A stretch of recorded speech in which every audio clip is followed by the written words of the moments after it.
Good morning दोस्तों, अध्ययन Galaxy YouTube channel पर आपका स्वागत है। सामान्य अध्ययन के मॉर्निंग वीडियो की सीरीज में आज आपके सामने 18वां भाग है। इससे पहले कि सभी वीडियो चैनल की प्लेलिस्ट में जाकर जरूर देखें और अगर आप नए हैं, आपने चैनल को सब्सक्राइब नहीं किया है तो please subscribe the channel and press the bell icon. आज की वीडियो में पारिस्थितिकी एवं पर्यावरण से संबंधित अत्यधिक महत्वपूर्ण प्रश्नों पर चर्चा की जाएगी। एक बार वीडियो को आप अंत तक अवश्य देखें, आपको स्वयं अनुमान हो जाएगा कि ये प्रश्न आपके एग्जाम के लिए कितने महत्वपूर्ण होने वाले हैं। तो पहले क्वेश्चन की तरफ बढ़ते हैं। इस भाग के पृथ्वी सम्मेलन का दूसरा नाम क्या है? ऑप्शन है आपके जेनेवा सम्मेलन, ब्राजीलिया सम्मेलन, रियो सम्मेलन या विश्व सम्मेलन। तो पृथ्वी सम्मेलन सबसे पहले जानेंगे कब हुआ था ये 1992 में। किस स्थान पर हुआ था? रियो डी जेनरियो स्थान पर हुआ था, इसीलिए इसका नाम जो है रियो सम्मेलन भी है। तो आपका सी विकल्प सही हो जाता है, यानी पृथ्वी सम्मेलन का संबंध रियो सम्मेलन से है। रियो डी जेनरियो स्थान पे हुआ था, अतः सी विकल्प आपका करेक्ट हो जाता है। दूसरे क्वेश्चन की तरफ बढ़ते हैं। निम्न में से कौन पारिस्थितिकी तंत्र में एक गैसीय बायोकेमिकल चक्र नहीं है? आपके ऑप्शन है कार्बन चक्र, नाइट्रोजन चक्र, सल्फर चक्र और फास्फोरस चक्र। तो अगर पारिस्थितिकी तंत्र में गैसीय बायोकेमिकल की बात करें तो कार्बन चक्र का भी संबंध इससे है, नाइट्रोजन का भी है और सल्फर का भी है। फास्फोरस चक्र का इसका संबंध नहीं है, इसलिए डी विकल्प सही हो जाता है। आगे बढ़ते हैं।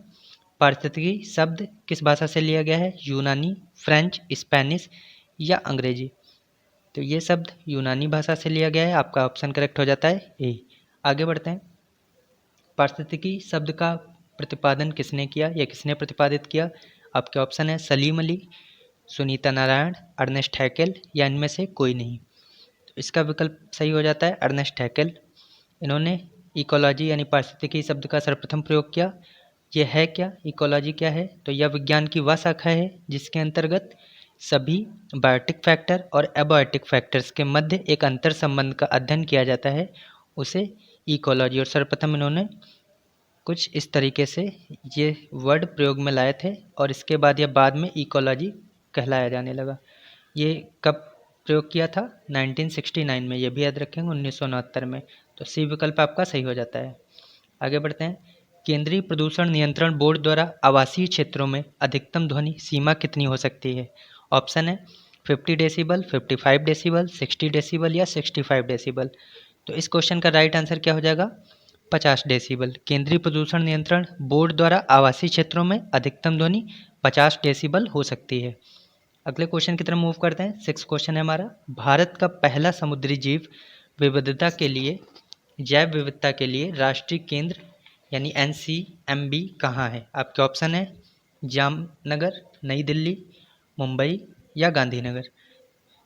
समुद्री जैव विविधता के लिए राष्ट्रीय केंद्र कहाँ पर है? आपका राइट आंसर हो जाता है जामनगर। भारत का पहला समुद्री जीव विविधता के लिए राष्ट्रीय केंद्र जामनगर में, और ये कहाँ है? ये गुजरात में है, ये ध्यान रखेंगे। तो इस क्वेश्चन का विकल्प सही हो जाता है ए। आगे बढ़ते हैं। पारिस्थितिकी टास्क फोर्स का गठन कब हुआ? इम्पोर्टेंट क्वेश्चन है। 1982 में, 1981 में, 1985 में या 1980 में। तो टास्क फोर्स इकोलॉजी की 1982, यानी ए विकल्प सही हो जाता है। आगे बढ़ते हैं। किस ग्रह पर ग्रेट रेड स्पॉट की खोज हुई? महत्वपूर्ण क्वेश्चन है, ध्यान देंगे। आपके विकल्प हैं बृहस्पति, शुक्र, शनि या इनमें से कोई नहीं। तो ग्रेट रेड स्पॉट, इसकी खोज बृहस्पति हुई। बृहस्पति पर ग्रेट रेड स्पॉट की खोज बृहस्पति ग्रह पर नासा के वैज्ञानिकों ने की थी, और यह एक ऐसा क्षेत्र है जहां लगातार उच्च दबाव बना रहता है जो बृहस्पति पर आंधी पैदा करता है, और यह पृथ्वी से लगभग 1.5 गुना चौड़ा है। आगे बढ़ते हैं। इस क्वेश्चन का विकल्प कौन सा सही हो गया? ए, बृहस्पति। 9th क्वेश्चन है आपका। मेदिनी पुरस्कार कौन सा मंत्रालय देता है? आपके ऑप्शन है पर्यावरण और वन मंत्रालय, कानून मंत्रालय, वित्त मंत्रालय या डी ऑप्शन है इनमें से कोई नहीं। तो मेदिनी पुरस्कार पर्यावरण और वन मंत्रालय प्रदान करता है, आपका ए विकल्प सही हो जाता है। आगे बढ़ते हैं। वर्ल्ड वेटलैंड डे की शुरुआत कब हुई? आपके ऑप्शन है 1968, 1970, 1971 या 1975। वर्ल्ड वेटलैंड डे यानी विश्व आर्द्र भूमि दिवस भी बोलते हैं इसको, और यह कब मनाया जाता है? 2 फरवरी को। और यह सबसे पहले कब मनाया गया था? जो इसमें पूछा गया है शुरुआत कब हुई है, तो आप याद रखेंगे 1971। 2 फरवरी को मनाया जाता है, अभी बताया, और इसका उद्देश्य विलुप्त होती झील और तालाबों का बचाना है। तो आपका विकल्प सही हो जाता है सी। अगले क्वेश्चन की तरफ बढ़ते हैं। जापान की निम्नलिखित 2 बीमारियों पर ध्यान दीजिए। पहली कौन सी है? मिनीमाता, दूसरी है इटाई। ये सभी क्वेश्चन आपके UP TET, super TET, C TET, जहाँ भी पर्यावरण पूछी जाती है सभी जगह बहुत ही महत्वपूर्ण है। ध्यान से पूरी वीडियो ज़रूर देखें। तो ये 2 बीमारियां हैं, किन की वजह से होती हैं यहाँ पे पूछा गया है। इन बीमारियों के फैलने की 2 वजह कौन सी है? मिनीमाता और इटाई। आपके ऑप्शन है पारा आर्सेनिक, आर्सेनिकोपारा, या पारा और कैडमियम। डी ऑप्शन है आपका कैडमियम और आर्सेनिक। तो पहला कौन है? मिनीमाता। तो यहाँ से कौन करेक्ट हो जाता है? मिनीमाता किसकी? पारा से। और दूसरी है इटाई, तो ये हो जाएगा कैडमियम से। तो आपका विकल्प कौन सा सही हो जाता है? सी, यानी पारा और कैडमियम दोनों सी ऑप्शन में आ रहा है। यानी मिनीमाता पारा से और कैडमियम का संबंध किससे है? इटाई से। तो सी विकल्प सही हो जाता है। आगे बढ़ते हैं। बिली अर्जन सिंह का नाम किस राष्ट्रीय उद्यान से संबंधित है? बहुत इंपॉर्टेंट क्वेश्चन है। बिली अर्जन सिंह, इनके बारे में अगर जाने तो ये कौन थे? तो ये एक शिकारी थे जो एक छोटे से तेंदुए का शिकार करने के बाद इनका हृदय परिवर्तन हो गया था, और इन्होंने इसके बाद दुधवा नेशनल पार्क की स्थापना के लिए अभियान चलाया था। कब?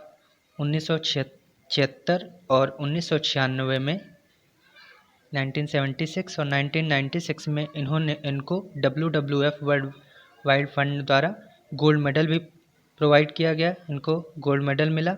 और 1995 में इनको पद्मश्री से भी नवाजा गया। तो इनका संबंध डायरेक्ट ऑप्शन ना देखते हुए हम बी ऑप्शन करेक्ट कर देते हैं, यानी बिली अर्जन सिंह का संबंध दुधवा राष्ट्रीय उद्यान से है।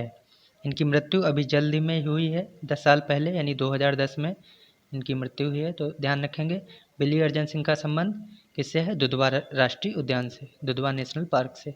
आगे बढ़ते हैं। ओजोन डे मनाने की घोषणा किस प्रोटोकॉल में हुई? Nagoya protocol, Montreal protocol, Geneva protocol, या क्योटो प्रोटोकॉल। तो ओजोन डे की बात करें तो कब मनाया जाता है? सभी लोग जानते होंगे, 16 सितंबर को। 16 सितंबर वर्ल्ड ओजोन डे या विश्व ओजोन दिवस। और इसकी शुरुआत किस में? मॉन्ट्रियल प्रोटोकॉल में हुई थी, जो कब हुआ था? 1987। ये भी ध्यान रखेंगे। बी विकल्प आपका करेक्ट हो जाता है। आगे बढ़ते हैं। विक्रमशिला गंगा डॉल्फिन अभयारण्य किस प्रदेश में है? ऑप्शन है उत्तर प्रदेश, बिहार, पश्चिम बंगाल, या असम। तो विक्रमशिला की बात आए अगर, विक्रमशिला गंगा डॉल्फिन, तो ये आपका है बिहार में। बी विकल्प सही हो जाता है। ये गंगा की डॉल्फिन की सुरक्षा के लिए बनाया गया है, और गंगा की डॉल्फिन जानते हैं भारत का क्या है? राष्ट्रीय जलीय जीव है। तो आपका विकल्प सही हो जाता है बिहार, बी। आगे बढ़ते हैं। अर्थ आवर किसके द्वारा मनाया जाता है? यूनेस्को, WWF, संयुक्त राष्ट्र, या IUCN। तो अर्थ आवर WWF के द्वारा बनाया जाता है, यानी बी विकल्प आपका सही हो जाता है। इसके लगभग 5 मिलियन समर्थक हैं, और यह 100 देशों में लगभग फैला हुआ है। इसका उद्देश्य धरती के संसाधनों को बचाना है। और अगर इसकी शुरुआत, यानी अर्थ आवर की शुरुआत की बात करी जाए, प्रारंभ की बात की जाए, तो यह 2007 में हुआ था। इसका प्रारंभ 2007 में हुआ था। इस क्वेश्चन का विकल्प कौन सा सही हो गया? बी। आगे बढ़ते हैं। साइबेरियन सारस किस नेशनल पार्क में आता है? आपके ऑप्शन है Keoladeo national park, Manas national park, Dudhwa national park, या जिम कॉर्बेट नेशनल पार्क। तो साइबेरियन सारस की अगर बात करें तो यह आता है केवलादेव नेशनल पार्क में, जो कहाँ है? राजस्थान में है, राजस्थान में। और इसकी स्थापना कब हुई थी? 1982 में हुई थी। और यह यूनेस्को द्वारा विश्व धरोहर में, इसका नाम है विश्व धरोहर में, यूनेस्को द्वारा घोषित है। तो ए विकल्प आपका सही हो जाता है। आगे बढ़ते हैं। इकोटॉन में जो प्रजातियां प्रचुर मात्रा में पाई जाती हैं क्या कहलाती हैं? आपके ऑप्शन है एज प्रजातियां, कीस्टोन प्रजातियां, एंडेमिक प्रजातियां, या फॉस्टर प्रजातियां। तो इकोटोन क्या होता है? इकोटोन 2 बायोम के बीच का एक मध्य संक्रमणकालीन क्षेत्र होता है, जिसको हम इकोटोन बोलते हैं। और इकोटोन में प्रचुर मात्रा में पाई जाने वाली प्रजाति कौन है? एज प्रजाति, यानी ए विकल्प आपका करेक्ट हो जाता है। आगे बढ़ते हैं। नेक्स्ट क्वेश्चन है आपका, निम्नलिखित में से कौन सा मूंगा चट्टान का क्षेत्र नहीं है? ऑप्शन है आपके मन्नार की खाड़ी, खंबात की खाड़ी, लक्षद्वीप, या डी ऑप्शन है अंडमान निकोबार द्वीप समूह। तो अगर हम मूंगा चट्टान की बात करें तो भारत में ऐसे 4 प्लेस हैं जहाँ पे मूंगा चट्टानें पाई जाती हैं। पहला आपका मन्नार की खाड़ी, यहाँ भी पाई जाते हैं ये। दूसरा है लक्षद्वीप, यहाँ भी, और अंडमान निकोबार द्वीप समूह में। तो इस क्वेश्चन का राइट आंसर हो जाता है खंबात की खाड़ी। जो चौथा प्लेस बचा, जहाँ हमने बताया कि मूंगा की चट्टान 4 जगह पाई जाती हैं, 3 तो ये हो गए, और चौथे की बात करें तो वो है कच्छ की खाड़ी यानी गुजरात में, यहाँ भी मूंगा चट्टानें पाई जाती हैं। इस क्वेश्चन का राइट आंसर हो गया बी। अगले क्वेश्चन की तरफ मूव करते हैं। समताप मंडल की ओजोन गैस की परत की मोटाई किस इकाई में मापी जाती है? ऑप्शन है सी एबर्ट्स, डॉप्सन इकाई, मेल्सन इकाई, या इनमें से कोई नहीं। तो सभी जानते होंगे बी विकल्प आपका सही हो जाएगा, डॉप्सन इकाई। या क्यों मापी जाती है? क्योंकि ओजोन परत की खोज की बात करें अगर हम, तो यह 1913 में फ्रेंच वैज्ञानिक एक थे चार्ल्स फब्रे और हेनरी विस्सोन, इन्होंने की थी ओजोन परत की खोज। और इसके गुणों का अध्ययन वैज्ञानिक डॉप्सन यानी जीएमबी डॉप्सन ने की थी, इनके गुणों का अध्ययन किया था, और इन्होंने इसकी मोटाई नापने के लिए स्पेक्ट्रोफोटोमीटर विकसित किया, और उन्हीं के नाम पे डॉप्सन इकाई विकसित हो गई। तो बी विकल्प आपका सही हो जाता है। आगे बढ़ते हैं। निम्नलिखित बहुपक्षीय सम्मेलन में कौन सा स्थायी कार्बनिक प्रदूषक से मानव स्वास्थ्य और पर्यावरण की रक्षा करने के लिए है? आपके ऑप्शन है बोन सम्मेलन, स्टॉकहोम सम्मेलन, रॉटरडैम सम्मेलन, या बेसल सम्मेलन। तो इस क्वेश्चन का राइट आंसर क्या हो जाएगा? स्टॉकहोम सम्मेलन। ये स्थायी कार्बनिक प्रदूषक से मानव स्वास्थ्य और पर्यावरण की रक्षा करने के लिए है। तो बी विकल्प आपका सही हो जाता है। आगे बढ़ते हैं। अगला क्वेश्चन है आपका, भारतीय वनस्पति सर्वेक्षण यानी बीएसआई का मुख्यालय कहाँ है? विकल्प है मुंबई, पुणे, हैदराबाद, या कोलकाता। तो बीएसआई के मुख्यालय की बात करें तो ये आपका कोलकाता में है। डी ऑप्शन करेक्ट हो जाता है। अगले क्वेश्चन की तरफ मूव करते हैं। भारत का सबसे पुराना एनजीओ आधारित संरक्षण अनुसंधान कौन है? ऑप्शन है विज्ञान एवं पर्यावरण केंद्र नई Delhi, Bombay natural history society Mumbai, पक्षी विज्ञान और प्राकृतिक इतिहास कोयम्बटूर जो सलीम अली केंद्र है, या भारतीय वनस्पति सर्वेक्षण यानी बीएसआई। तो इसका राइट आंसर यानी पुराना एनजीओ आधारित संरक्षण अनुसंधान कौन सा है? ये होगा बी एनएचएस मुंबई यानी Bombay natural history society. B विकल्प सही हो जाता है। आगे बढ़ते हैं। सुमेलित करें। अच्छा क्वेश्चन है, देखेंगे। बेम्बनाड केरल लिखा है, भितरकनिका उड़ीसा, रत्नागिरी महाराष्ट्र, बांदीपुर कर्नाटक। तो इसका मिलान करना है। ऑप्शन देखते हैं। कोड यहाँ पे हैं ऑप्शन 1 2 3। तो यहाँ पे देखते हैं किसका संबंध किससे है। तो बेम्बनाड हम जानते हैं ये एक झील है जो केरल की है, तो इसका राइट आंसर केरल ही हो जाएगा। भितरकनिका नेशनल पार्क है, यह भी उड़ीसा में है, तो ये भी सही हो गया, ये भी हो गया। रत्नागिरी कहाँ है? रत्नागिरी एक महाराष्ट्र का सिटी है, शहर है, तो ये भी सही हो गया। और बांदीपुर नेशनल पार्क ये कहाँ है? कर्नाटक में। तो सिंपल से हम कौन सा विकल्प सही कर देंगे जिसमें 1 2 3 4 होगा? तो ये आपका ए विकल्प सही हो जाता है, 1 2 3 4। अगले क्वेश्चन की तरफ मूव करते हैं। जलवायु अभियान के लिए लीमा सम्मेलन का प्रमुख कौन था? लीमा सम्मेलन जोए हॉकी, बी विकल्प है आपका मनुएल पुलगर विडॉल, सी है हारुहिको कुरेदा, या जो विडेन। तो लीमा सम्मेलन की बात करें तो लीमा कहाँ की राजधानी है? पेरू की राजधानी है। और पेरू की राजधानी लीमा में जलवायु परिवर्तन सम्मेलन यह 2014 में हुआ था। इसमें भारत सहित 190 से अधिक देशों ने भाग लिया था। इस सम्मेलन का उद्देश्य क्या था? कि नई जलवायु परिवर्तन संधि के लिए प्रारूप तैयार करना था। इस सम्मेलन की अध्यक्षता पेरू के पर्यावरण मंत्री कौन?